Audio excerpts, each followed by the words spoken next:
హైదరాబాద్ మన భాగ్యనగరానికి అతి చేరువలో తమిళనాడులోని కాంచీపురంలో గల వరదరాజ పెరుమాళ్ దేవాలయం వలె మన హైదరాబాద్ దగ్గరలో కూడా బంగారు బల్లి వెండి బల్లితో కూడిన ఒక ఆదినారాయణ స్వామి దేవాలయం ఉందని మీకు తెలుసా? నమస్తే, నేను మీ సుధాకర్ రావు. ఈరోజు మనం సంగారెడ్డి జిల్లాలోని పటాన్చెరువుకి దగ్గరలో ఉన్న కడకంచి అనే దేవాలయం సందర్శించడానికి వెళ్తాం. ప్రస్తుతం నేను బిహెచ్ఎల్ ఫ్లైఓవర్ మీద ఉన్నాను. ఇది బీరాంగూడ కమాన్.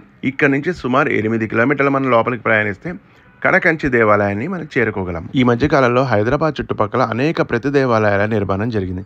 ఉదాహరణకి బద్రీనాథ్ దేవాలయం కానివ్వండి, కలకత్తా కాళీమాత దేవాలయం, పూరి జగన్నాథ్ దేవాలయం మొదలైనవి. అయితే ఈ దేవాలయం సుమారు 1000 సంవత్సరాల పురాతనమైన దేవాలయం. మనం కడకంచి గ్రామానికి చేరుకున్నాము. గ్రామం పొల్లిమేరల్లో మనకి ఈ దేవాలయం కనిపిస్తుంది. ఇది వైష్ణవ క్షేత్రం. అయితే ఈ దేవాలయానికి క్షేత్రపాలకుడు ఆంజనేయ స్వామి. ఈ దేవాలయాన్ని సందర్శించడానికి ముందుగా ఇక్కడ ఆంజనేయ స్వామి దేవాలయాన్ని మరియు అక్కడున్న పురాతనమైన శివలింగాన్ని, నందిని సందర్శించుకుని ఆదినారాయణ్ని సందర్శించుకోవాలని చెబుతారు. దేవాలయ ప్రాంగణంలోకి మనం ప్రవేశించగానే పురాతనమైన గాలి గోపురం మనకు స్వాగతం పలుకుతుంది. ఆ గోపురం గుండా మనం లోపలికి ప్రయాణిస్తే కొండ మీద ఉన్న ఒక చిన్న దేవాలయం కనిపిస్తుంది.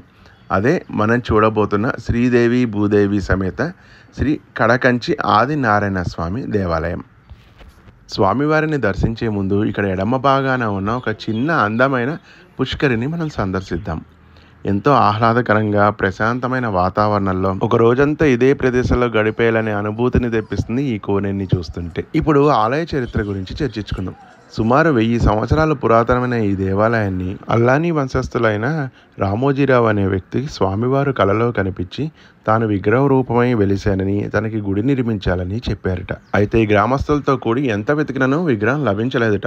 స్వామివారు తిరిగి కలలోకి వచ్చి గరుడపక్షి నీకు మార్గనిర్దేశం చేస్తుందని చెప్పగా మరునాటి ఉదయం గరుడపక్షి ద్వారా విగ్రహాన్ని కనుక్కొని కడకంచి అనే గ్రామం మీద ఉన్న ఒక చిన్న గుట్టపై దేవాలయాన్ని నిర్మించారట. ఆనాటి నుండి ఈనాటి వరకు కంచిలో అయితే ఏ విధంగా పూజా కార్యక్రమాలు నిర్వహిస్తారో అదే విధంగా ఇక్కడ కూడా స్వామివారికి పూజా కార్యక్రమాలు నిర్వహించడం ఆనవాయితీగా మారింది. అంతేకాకుండా కంచిలో వలె ఇక్కడ కూడా బంగారు బల్లి, వెండి బల్లి దర్శనం కూడా మనకి కనిపిస్తుంది. భక్తులు స్వామివారిని దర్శనం చేసుకున్న అనంతరం గర్భాలయం దగ్గరలో ఉన్న బంగారు బల్లి మరియు వెండి బల్లిని కూడా సందర్శిస్తారు.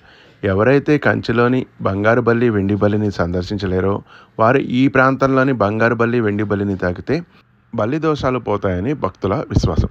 శ్రీదేవి మరియు భూదేవి సమేత శ్రీ ఆదినారాయణ స్వామివారు. దేవాలయ వేళలో ఉదయం 6 గంటల నుంచి మధ్యాహ్నం 11:30 గంటల వరకు, తిరిగి సాయంత్రం 4:30 నుంచి 6 గంటల వరకు మాత్రమే తెరిచి ఉంటుంది.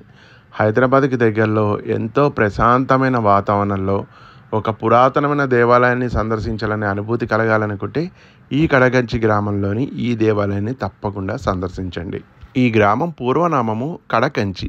అయితే కాలక్రమేణా మార్పులు జరిగి కొడకంచిగా ప్రస్తుతం పిలువబడుతుంది. ఈ దేవాలయం పరిసర ప్రాంతాల్లోనే సుమారు 200 సంవత్సరాల పురాతనమైన భారీ రావి చెట్టుని ఇక్కడ మనం సందర్శించవచ్చు.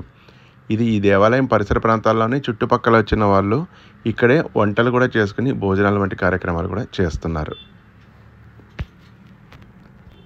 ఈ దేవాలయం వెనకాలే ఒక పెద్ద చెరువు కూడా ఉంది, దాన్ని కూడా సందర్శించండి.